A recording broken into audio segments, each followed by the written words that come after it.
Les pilotes d'un Boeing 737 éprouvent des ennuis. Ils sont aveuglés par la pluie. Dans la cabine se trouvent des représentants du gouvernement et des gens d'affaires importants.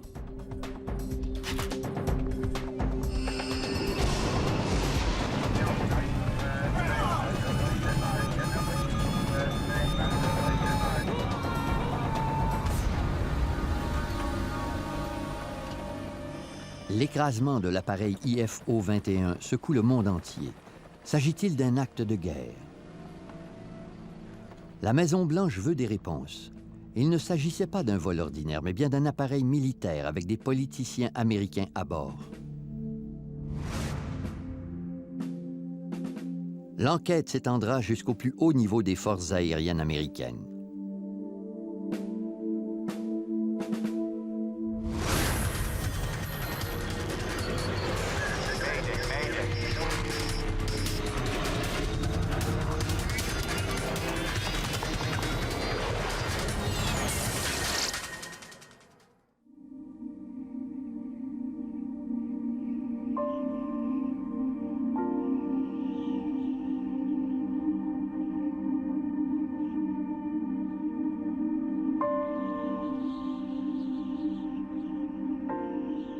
Le mercredi 3 avril 1996, près de Dubrovnik, en Croatie. Il fait frais en cette journée printanière. La pluie s'abat sur l'aéroport. Un groupe de diplomates traverse la tempête et tente tant bien que mal de rester au sec. Ils font partie d'une délégation qui vient tout juste d'atterrir. Parmi eux se trouve le premier ministre de la Croatie et l'ambassadeur des États-Unis en Croatie, Peter Galbraith. Le vol vers Dubrovnik était terrifiant. La visibilité était nulle. J'étais ambassadeur en Croatie depuis 3 ans et j'avais effectué plusieurs déplacements du genre. Il s'agissait de l'un des vols les plus déplaisants de ma carrière. Le mauvais temps qui a rendu l'atterrissage de Peter Galbraith si pénible ne semble pas vouloir se calmer. D'ailleurs, les vols commerciaux en direction de Dubrovnik ont été annulés. Mais Peter Galbraith et ses collègues n'attendent pas un vol commercial. Ils sont ici pour accueillir le IFO-21, un appareil des forces aériennes américaines qui mène une mission délicate.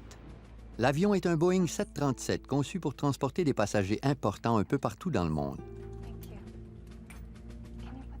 Les forces aériennes possèdent une flotte de ces appareils. Les passagers ont tout à leur disposition pour gérer leurs affaires commerciales ou politiques. Aujourd'hui, la cabine est remplie de visiteurs de marque. Le chef du groupe est le secrétaire au commerce des États-Unis, Ron Brown.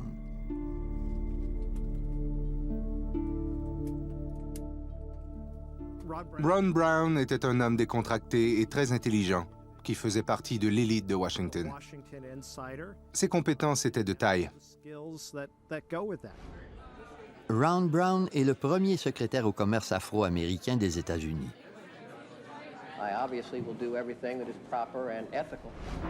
Ses fonctions l'obligent à se rendre dans l'une des zones les plus dangereuses au monde. La guerre civile a ravagé la Croatie et la Bosnie pendant 4 ans. Mais il y a quelques mois, un certain calme s'est installé dans la région.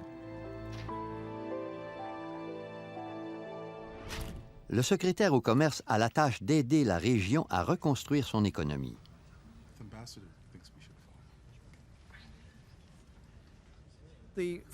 Les experts jugeaient que la paix ne durerait pas si la stabilité économique de la région n'était pas assurée. C'était très important. Le dernier arrêt de la journée s'effectuera à Dubrovnik, une ville côtière historique. Avant la guerre, Dubrovnik était un important attrait touristique. J'ai suggéré que Ron Brown se rende à Dubrovnik. Les Croates désiraient annoncer au monde entier que la ville était encore un attrait touristique important. J'ai donc cru bon d'y envoyer Ron Brown et sa délégation. Mais sous la pluie battante, Dubrovnik est à peine visible. Le brouillard obscurcit la ville et la magnifique côte de la mer Adriatique. Le IFO-21 est présentement au nord de Dubrovnik. Le commandant de bord est Ashley J. Davis. Ses collègues le surnomment AJ.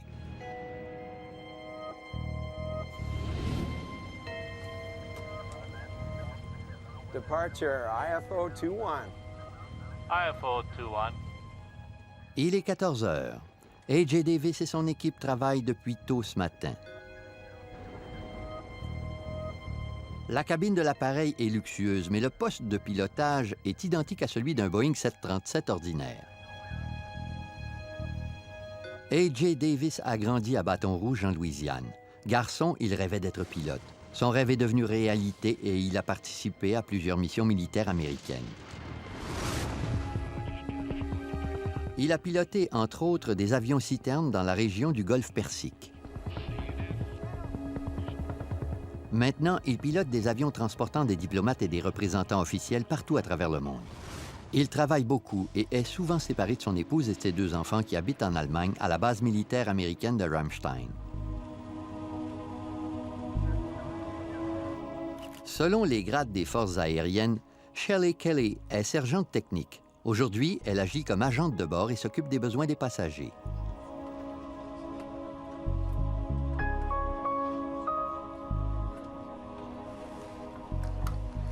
Mr. Secretary, something to eat. No, thank you. I was wondering how our time's looking. Les diplomates devaient atterrir à Dubrovnik au milieu de l'après-midi, mais ils ont accumulé du retard. But I can check to find out for sure if you'd like. Yeah, thank you. Early would be good. L'avion approche de Dubrovnik. A.J. Davis entre en contact avec les services météorologiques des forces aériennes. Metro, IFO 21, how copy? Over. IFO 21, copy loud and clear. Weather for Lima Delta uniform as follows. Rain. Sky conditions 500. Broken. That would be ceiling. How well do you copy? Metro, IFO 21, copies. Yeah, we've been in it all day. Are you expecting any changes in the weather? Pretty much continued rain, over. Copy. Rain. Thanks for your help. So, let's see the sights of Dubrovnik. Malgré la signature d'un traité de paix 4 mois plus tôt, il y a encore une présence militaire dans la région. Les avions doivent rester dans des corridors aériens surveillés. A.J. Davis connaît les restrictions, mais c'est la première fois qu'il pilote un appareil dans la région. À l'approche de la frontière croate, il est surpris par un avertissement. IFO 21, this is Magic 51. Magic est l'indicatif d'appel de l'avion de détection aérienne avancée du maintien de la paix. Cet appareil surveille les corridors aériens. Be advised, you're leaving an approved corridor. Please reroute immediately. Davis suit la trajectoire prévue, mais à son insu, son avion quitte l'espace aérien surveillé. Il se dirige vers une zone possiblement dangereuse. Repeat, you're leaving an approved corridor. Reroute. Roger, Magic. Our error. Rerouting now to proper corridor. Over. The second time today. Les espaces aériens surveillés fluctuent continuellement. A.J. Davis et son équipage auraient dû être avisés. Pour demeurer dans un corridor approuvé, il devra dévier vers la gauche. C'est une situation gênante qui causera un autre délai. Shelley, AJ, we've been directed to reroute. We'll be arriving about 15 minutes late at Dubrovnik. Apologies to all back there.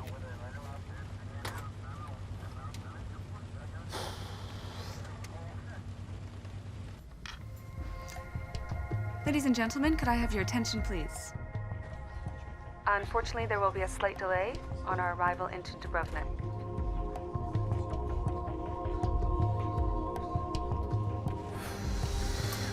DVs aren't going to be happy at all. The weather ahead will probably slow us down even more. La pluie continue de s'abattre sur l'avion. La tâche de Davis sera ardue et doit mener son avion rempli de diplomates et d'hommes d'affaires jusqu'à un aéroport qui lui est inconnu. Les événements qui s'ensuivront au cours des prochaines heures retiendront l'attention du monde entier. Seat back, sir, please. Dubrovnik approach, IFO 21, level 100. Dubrovnik approach, good afternoon. Maintain 10,000 feet for beacon approach. Runway 12. Okay, descending to 10,000 feet, IFO 21.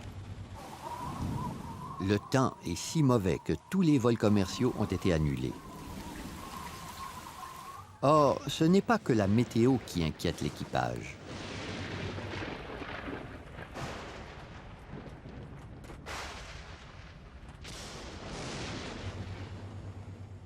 La pluie est persistante. Les répercussions de la guerre civile se font sentir à l'aéroport de Dubrovnik. Il est resté fermé pendant des années et son système d'atterrissage est désuet. En 1991, les Serbes ont pris d'assaut l'aéroport durant la guerre et l'ont lourdement endommagé. Ils ont tout fait pour détruire l'équipement, dont le système d'atterrissage. L'aéroport devait recevoir un nouveau système sous peu.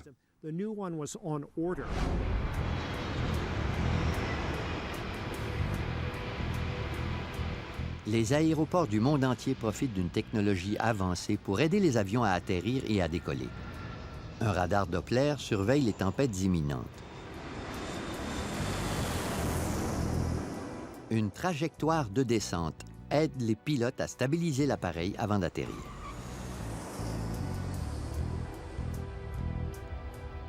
L'aéroport de Dubrovnik ne possède aucun de ces équipements. Il n'y a même pas de radar pour surveiller les avions qui s'apprêtent à atterrir. On y trouve plutôt des radiophares non directionnels pour guider les avions vers la piste. Il s'agit d'une technologie désuète dans le domaine de l'aviation. On retrouve plusieurs radiophares non directionnels aux États-Unis et ailleurs dans le monde, mais il s'agit d'une technologie désuète. D'ailleurs, on élimine présentement leur usage. Le système d'atterrissage à Dubrovnik comprend 2 radiophares au sol qui envoient des signaux à l'avion. Lorsque l'équipage reçoit les signaux, il consulte ses cartes pour établir la trajectoire vers l'aéroport. L'équipage du IFO 21 attend encore le premier signal lorsqu'il reçoit un appel. 9A CRO to IFO 21. IFO 21, I read you, 9A CRO, over.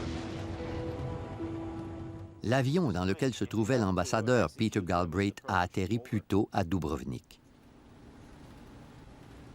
Le pilote chevronné connaît bien la région et désire prévenir l'équipage du IFO 21 des difficultés auxquelles il doit s'attendre. IFO 21, we landed about an hour ago. The weather was at minimum. Suggesting diverting to Split if you have to execute the missed approach. Over. Roger, 9A CRO, we read you. Out. Mais les membres de la délégation n'apprécieraient guère un changement de trajectoire. Les pilotes ressentent sûrement une énorme pression car ces passagers distingués doivent arriver à temps à des conférences ou d'autres réunions du genre.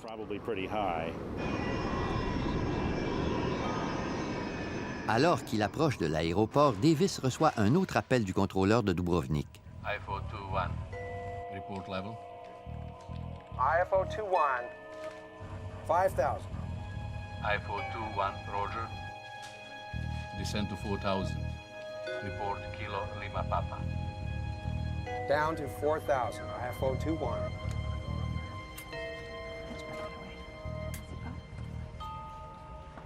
Sir. Thank you. L'équipage capte enfin le signal du premier radiophare.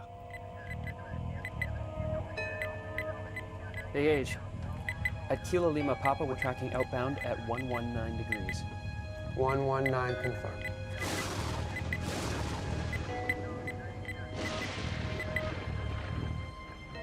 Mr. Secretary, we're landing. We'll take this up later, Adam.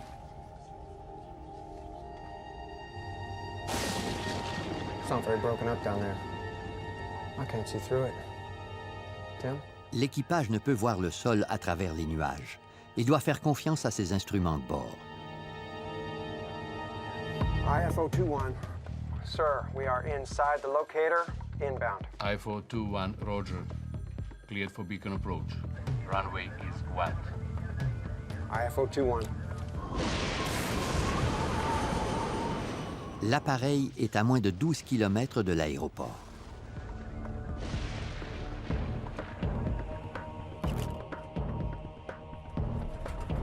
Les nuages et la pluie rendent la visibilité nulle, mais le pilote s'attend à voir l'aéroport d'une seconde à l'autre.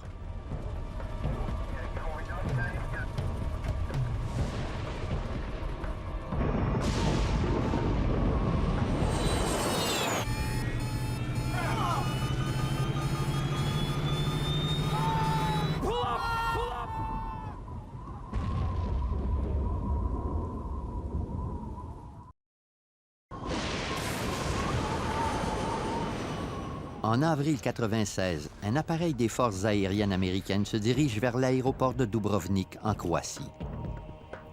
L'équipage se mesure à des pluies diluviennes depuis ce matin.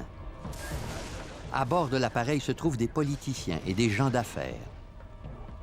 L'avion approche de l'aéroport lorsqu'il disparaît soudainement. I-421, do you read?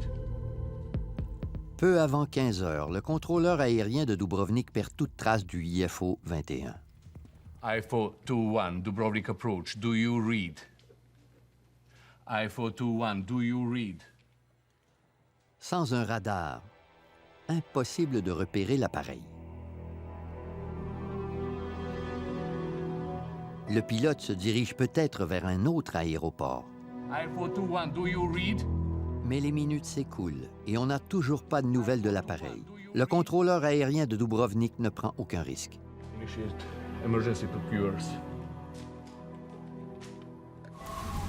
On avise le premier ministre de la Croatie que l'avion manque à l'appel. Peter Galbraith attend aussi à l'aéroport.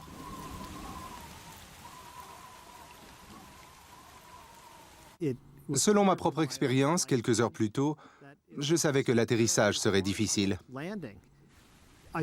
Je ne m'attendais pas à ce que le pilote tente d'atterrir à Dubrovnik. Puis le Premier ministre croate m'a annoncé que la tour de contrôle avait perdu tout contact avec l'appareil des forces aériennes. J'ai immédiatement appelé le centre des opérations du département d'État et j'ai exigé que les militaires américains entament immédiatement une mission de recherche et sauvetage. On avise toutes les tours de contrôle des environs.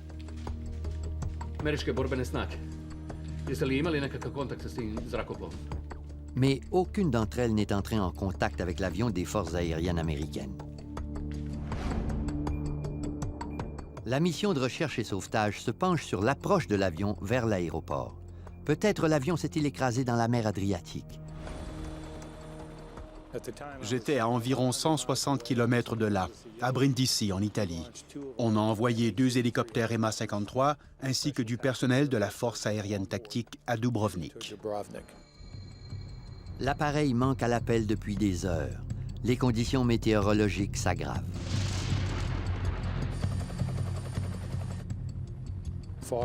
Il y avait du brouillard et des orages dans la région. La visibilité était nulle. Nos équipes tentaient de repérer l'avion dans la mer Adriatique.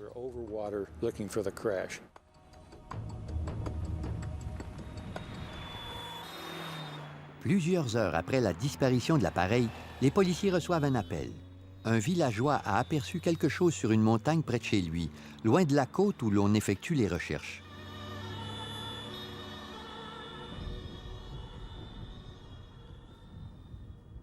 Nous sommes montés à bord de 2 véhicules, mais puisque le temps était mauvais, nous avons dû escalader la montagne à pied pendant près d'1 heure. Puis nous avons atteint les lieux. Il est près de 19h30, 4h30 après que l'équipage ait demandé l'autorisation d'atterrir. On confirme enfin l'écrasement du IFO-21.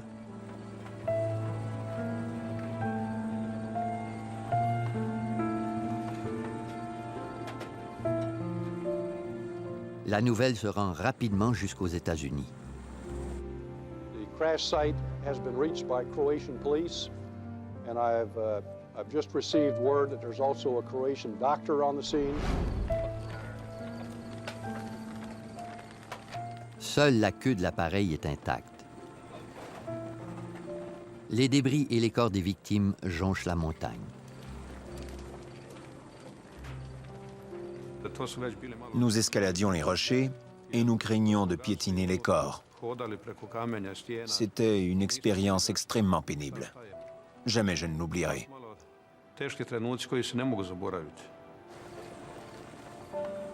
Par miracle, les policiers font une découverte étonnante. Une survivante est retrouvée parmi les débris de la section arrière de l'appareil. Il s'agit de Shelley Kelly, la sergente technique des forces aériennes. Lorsque nous avons atteint la section arrière de l'appareil, un policier a aperçu une agente de bord. Il a tenté de l'aider. Elle nous a donné espoir. Nous voulions sauver tous les gens à bord. Nous comptions sur la survie de cette femme.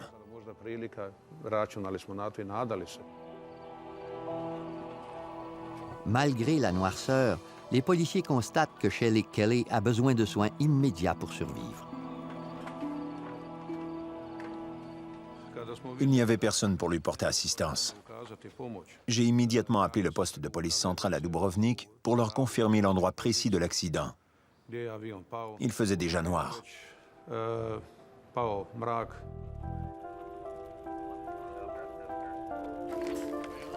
Plus de 100 policiers et soldats croates fouillent la montagne St. John.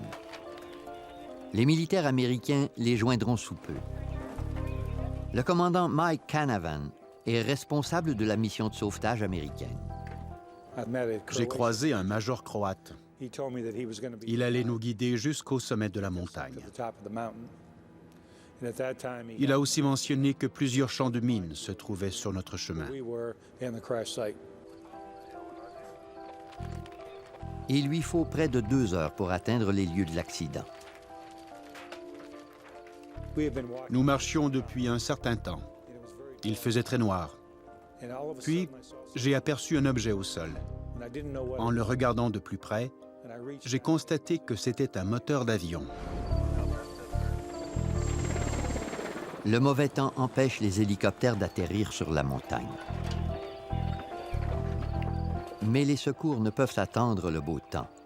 Ils doivent évacuer Shelley Kelly immédiatement. Elle souffre d'une fracture à la colonne vertébrale et de plusieurs blessures graves causées par l'impact. Mais si elle survit, elle pourra peut-être aider les enquêteurs à éclaircir les circonstances de l'accident.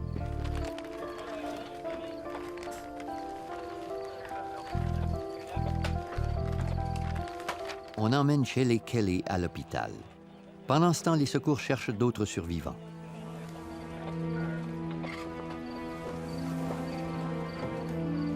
Enfin, pendant la nuit, les secours découvrent le corps de Ron Brown, le secrétaire au commerce des États-Unis.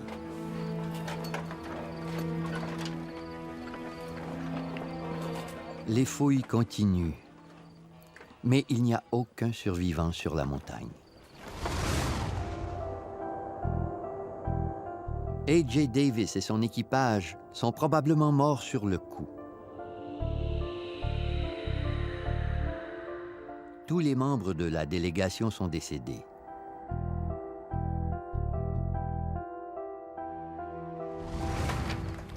Pendant que les secours poursuivent leurs recherches, ils reçoivent un appel en provenance de Dubrovnik. Shelley Kelly a succombé à ses blessures dans l'ambulance en route vers l'hôpital. Personne n'a survécu à l'écrasement du UFO 21. La pluie s'abat sur les montagnes de la Croatie. Un Boeing 737 s'est écrasé près de l'aéroport de Dubrovnik. L'appareil des forces aériennes américaines transportait les membres d'une mission commerciale. Les policiers et les militaires fouillent les décombres à la recherche de survivants, mais aucune des 35 personnes à bord de l'appareil n'a survécu.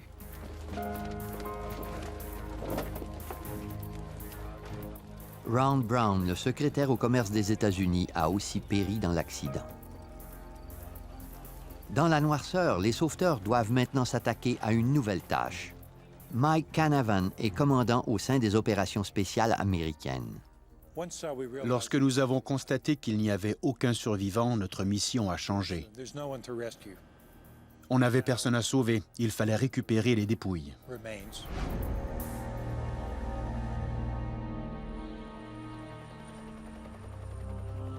À l'aube, le temps est plus clément. Peter Galbraith voit les lieux de l'écrasement pour la première fois.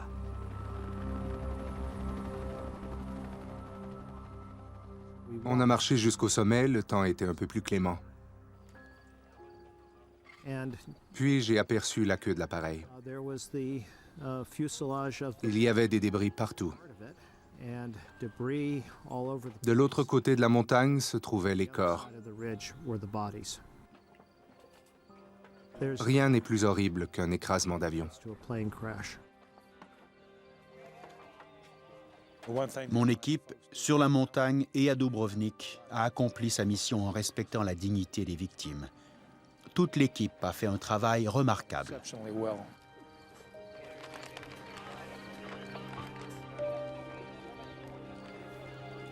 L'ampleur de l'accident soulève d'épineuses questions. Washington veut des réponses. Comment un Boeing 737 conçu spécialement pour les forces aériennes américaines a-t-il pu s'écraser en Croatie? Était-ce un accident causé par le mauvais temps? La guerre a ravagé la région. La cause de l'écrasement y est-elle reliée? Puisque les passagers étaient des fonctionnaires importants, les rumeurs abondent. Howard Swansea est l'un des nombreux experts impliqués dans ce dossier. Tous les accidents soulèvent des questions. Mais dans ce cas-ci, un membre important du gouvernement américain est décédé. Avant même de nous rendre sur les lieux, les médias avaient déjà beaucoup parlé de l'écrasement. Je voulais accumuler le plus d'informations et le plus de preuves possibles sur les lieux de l'accident. Dès le début, les enquêteurs subissent un revers. Il n'y avait ni enregistreur de données de vol, ni enregistreur de conversation de poste de pilotage à bord de l'appareil. Les avions militaires ne sont pas soumis aux mêmes règles que les avions commerciaux.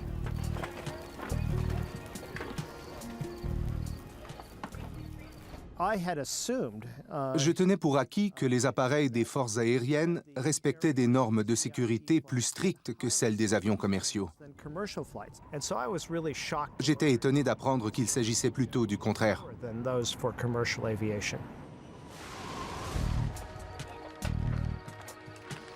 Sans ces outils de base, les enquêteurs doivent fouiller minutieusement les débris. L'avion est à près de 3 km de l'aéroport. Comment l'équipage chevronné a-t-il pu dévier de la sorte?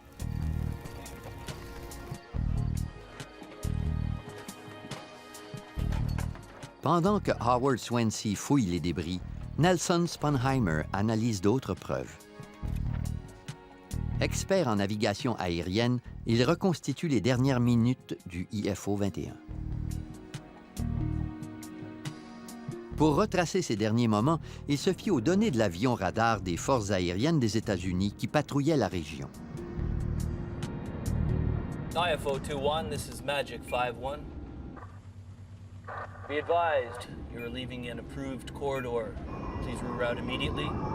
Rerouting now to proper corridor. Over. Le pilote a quitté la zone surveillée pendant quelques moments, mais Sponheimer ne découvre rien d'anormal jusqu'à ce qu'il analyse de plus près les tout derniers instants du IFO 21. La piste radar que l'on m'a donnée provenait d'un système aéroporté d'alerte et de contrôle. Selon la piste radar, la phase de croisière s'est déroulée comme prévu jusqu'à environ 20 km de l'aéroport. Mais la dernière étape du vol n'a rien de normal. Pendant l'approche finale, l'avion a dévié de sa trajectoire. L'avion volait en ligne droite et se dirigeait vers les montagnes.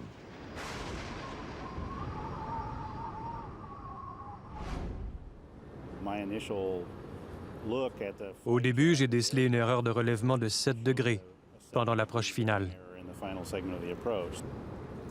Sur une distance de plusieurs kilomètres, alors que l'avion circule à plusieurs centaines de kilomètres à l'heure, une erreur minuscule peut causer de graves ennuis. Mais pourquoi l'avion a-t-il dévié de sa trajectoire si près de sa destination, alors que le reste du vol s'est déroulé comme prévu? Comment l'équipage a-t-il pu s'égarer de la sorte? Le mauvais temps ne peut pas être le seul responsable. Nelson Sponheimer analyse l'équipement de navigation désuet de l'aéroport. Celui-ci était-il défectueux suite aux importants dégâts subis pendant la guerre? 2 radiophares aident les avions à atterrir à l'aéroport de Dubrovnik. Le premier est sur l'île de Kolosep, près de l'aéroport. Il émet un signal en code Morse qui lui est propre afin de l'identifier rapidement.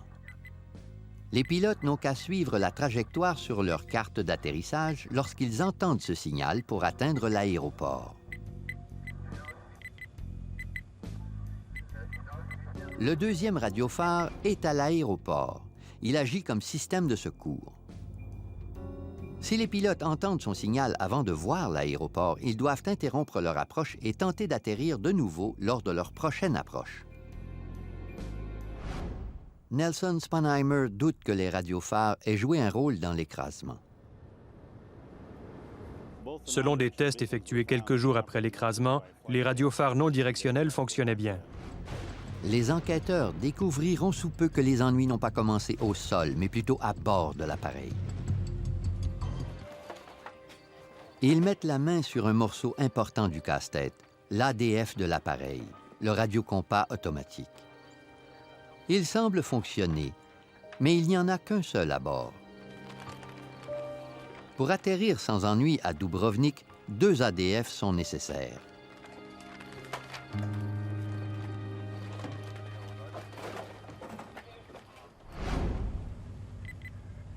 L'appareil capte les signaux émis par les radiophares au sol, mais il est possible d'en entendre qu'un seul à la fois.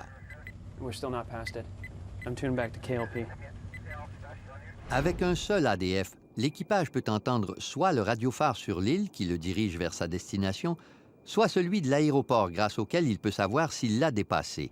Il ne peut entendre les deux simultanément. Il fallait 2 ADF dans l'appareil pour capter les 2 signaux, mais celui-ci n'en avait qu'un seul. Il ne pouvait donc pas entamer son approche finale adéquatement.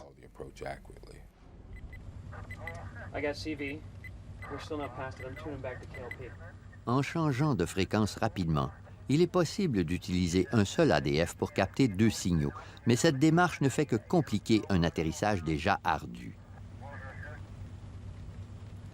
De plus, il est surprenant d'apprendre que l'appareil des forces aériennes n'était pas équipé pour atterrir à Dubrovnik.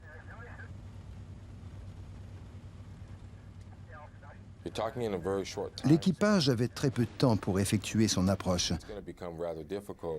Il était difficile d'écouter les signaux tout en établissant sa trajectoire. Sponheimer continue d'analyser la trajectoire de vol. Il porte son attention sur une courbe en S. C'est le genre de courbe que décrirait un appareil à la recherche du signal d'un radiophare non directionnel. Mais au moment où l'équipage devait chercher le signal, la courbe se redresse.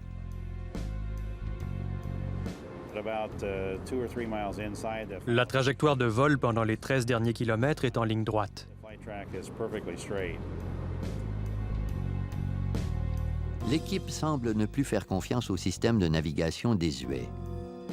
Sponheimer croit savoir pourquoi.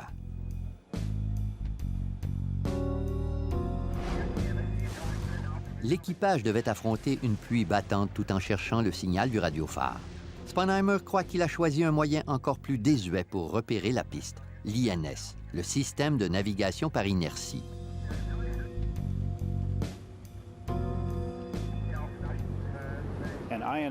L'INS sont ni plus ni moins des gyroscopes qui permettent de surveiller les virages de l'appareil.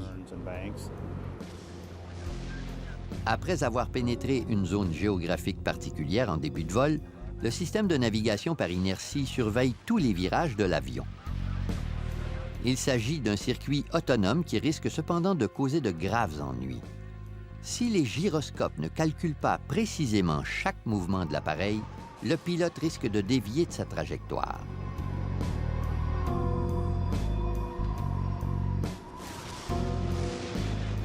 It's not very broken up down there. I can't see through it. Tim? L'équipage croyait peut-être trouver son chemin à l'aide de ce système, mais il avait tort.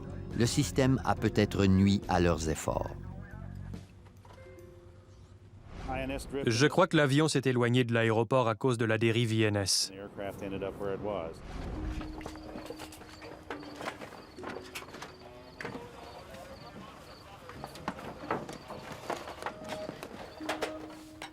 L'enquêteur Howard Swansea analyse la carte d'approche Jeppesen qu'utilisait l'équipage pour atterrir. Cette carte d'approche devait jouer un rôle important puisque la visibilité était nulle et l'équipage se fiait au système de navigation par inertie. Mais en analysant la carte de plus près, il remarque une anomalie. Une donnée importante, l'altitude minimum de descente est erronée. Le pilote peut apercevoir l'aéroport lorsqu'il atteint l'altitude minimum de descente. S'il ne l'aperçoit pas, il doit interrompre la manœuvre d'atterrissage. Chaque pays est responsable de fournir les procédures et de publier l'information nécessaire. Et cela afin que tous les avions puissent effectuer les manœuvres d'approche adéquates. L'enquêteur Swansea constate que l'altitude minimum de descente sur la carte ne respecte pas les normes de vol américaines. Puisque le terrain était montagneux, l'altitude minimum aurait dû être de plus de 850 mètres, mais la carte de l'équipage indique une altitude minimum d'un peu plus de 640 mètres. Selon les normes américaines, l'équipage aurait dû interrompre son approche s'il se trouvait à moins de 850 mètres d'altitude, mais celui-ci se trouvait probablement au moins 200 mètres plus bas. La carte erronée, jumelée aux autres ennuis de l'équipage, a mené à une fin tragique. Le pilote tenait pour acquis qu'il était bien au-dessus des montagnes. Il tentait encore d'apercevoir l'aéroport malgré les nuages.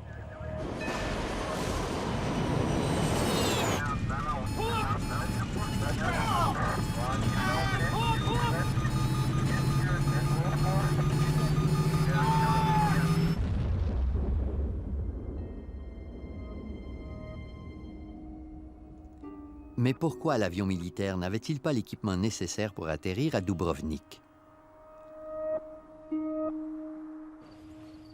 Et pourquoi l'équipage ne détenait-il pas de carte d'atterrissage précise pour lui permettre d'arriver à destination en toute sécurité?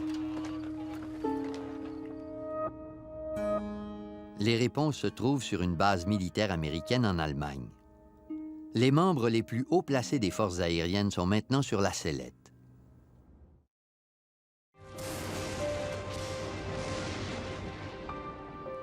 Au printemps 1996, un avion des forces aériennes américaines s'écrase près de l'aéroport de Dubrovnik en Croatie.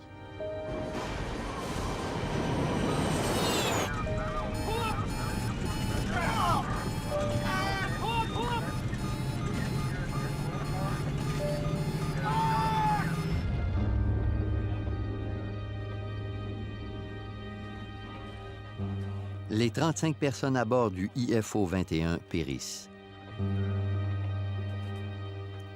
L'appareil était un Boeing 737 conçu pour les forces aériennes. Mais les enquêteurs constatent qu'il ne contenait pas l'équipement nécessaire pour atterrir à l'aéroport endommagé par la guerre et que les cartes d'atterrissage n'étaient pas conformes aux normes de vol américaines.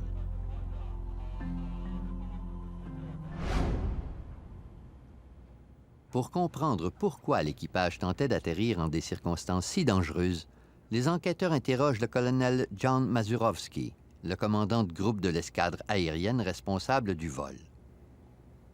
Sa tâche est de transporter des visiteurs de marque du gouvernement un peu partout à travers le monde. Mais l'argent se fait rare et le colonel Mazurowski doit répondre aux exigences de l'armée à l'aide d'un budget de plus en plus restreint. What I'd like to talk about now is the Jeppesen approach subject. Les enquêteurs se penchent sur les cartes d'approche Jeppesen de l'équipage. La plupart des aéroports ont leur propre carte. Grâce à ces cartes, l'équipage a accès à une foule d'informations, dont la marche à suivre en cas d'une approche interrompue. Mais l'enquêteur Swansea a déjà conclu que les cartes d'approche à bord de l'appareil n'étaient pas conformes aux normes de vol américaines. Les directives des forces aériennes sont claires. Chaque manœuvre apparaissant sur les cartes des pays étrangers et devant être effectuée par l'équipage de ces appareils doit être approuvée au préalable. Les forces aériennes américaines n'avaient pas autorisé ces appareils à atterrir à Dubrovnik. Les cartes d'approche Jeppesen concernant cet aéroport n'avaient pas été analysées par les forces aériennes. Donc, les cartes n'étaient pas conformes aux règlements établis par le département de la Défense.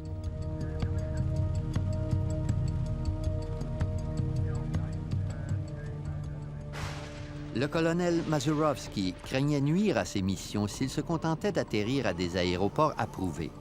Il faut beaucoup de temps pour vérifier tous les aéroports. Il avait donc demandé une dérogation pour certains aéroports, dont celui de Dubrovnik. This Jeppesen approach waiver, what caused you to initiate this? It just seemed like we had been using these approaches for years. Safety didn't seem to be in question. Le département de la Défense n'a jamais accordé la dérogation ni approuvé les atterrissages à Dubrovnik. Malgré cela, les avions des forces aériennes ont continué à atterrir à Dubrovnik. Dubrovnik approach, IFO 21, level 100. Dubrovnik approach, good afternoon. Les normes de l'aéroport de Dubrovnik étaient désuètes. Le département de la Défense des États-Unis n'avait pas vérifié les cartes d'approche.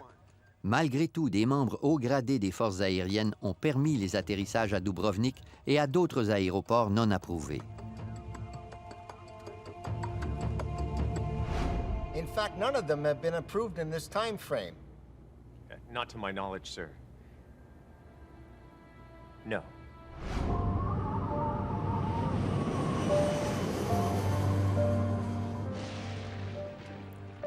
Plusieurs facteurs ont causé l'écrasement du IFO 21.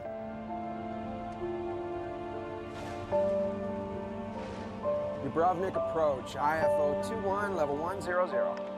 Dubrovnik approach, good afternoon. Maintain 10,000 feet for beacon approach. Runway 12. IFO 21. L'équipage affrontait le mauvais temps en tentant d'atterrir à un aéroport désuet qui lui était méconnu. Les cartes d'approche erronées n'ont fait qu'aggraver la situation.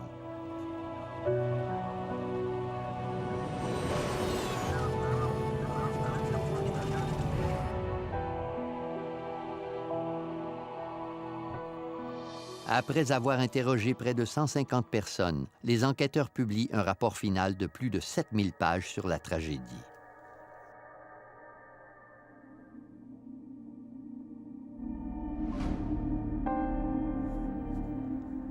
Le rapport jette le blâme sur plusieurs individus et institutions et mentionne spécifiquement la procédure d'approche aux instruments de l'aéroport de Dubrovnik.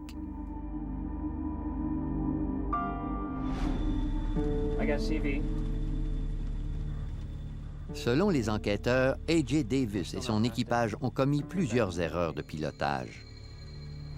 Ils blâment aussi les hauts gradés des forces aériennes américaines qui n'ont pas obéi aux règlements dictés par le département de la Défense.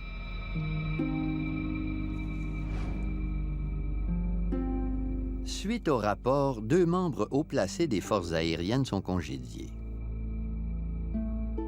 Les forces aériennes réprimandent le colonel Mazurovsky et le rétrogradent. À sa retraite, il est un simple major. 13 autres officiers sont pointés du doigt pour leur rôle dans l'écrasement. Les forces aériennes changent aussi leurs procédures. Tous les avions sont maintenant munis d'enregistreurs de données de vol et d'enregistreurs de conversation de postes de pilotage et doivent obtenir l'autorisation du département de la Défense avant d'atterrir dans un aéroport, que les passagers soient diplomates ou non. IFO 21. Sir, we are inside the locator, inbound. IFO 21, roger. Cleared for beacon approach. Runway is 12. IFO 21.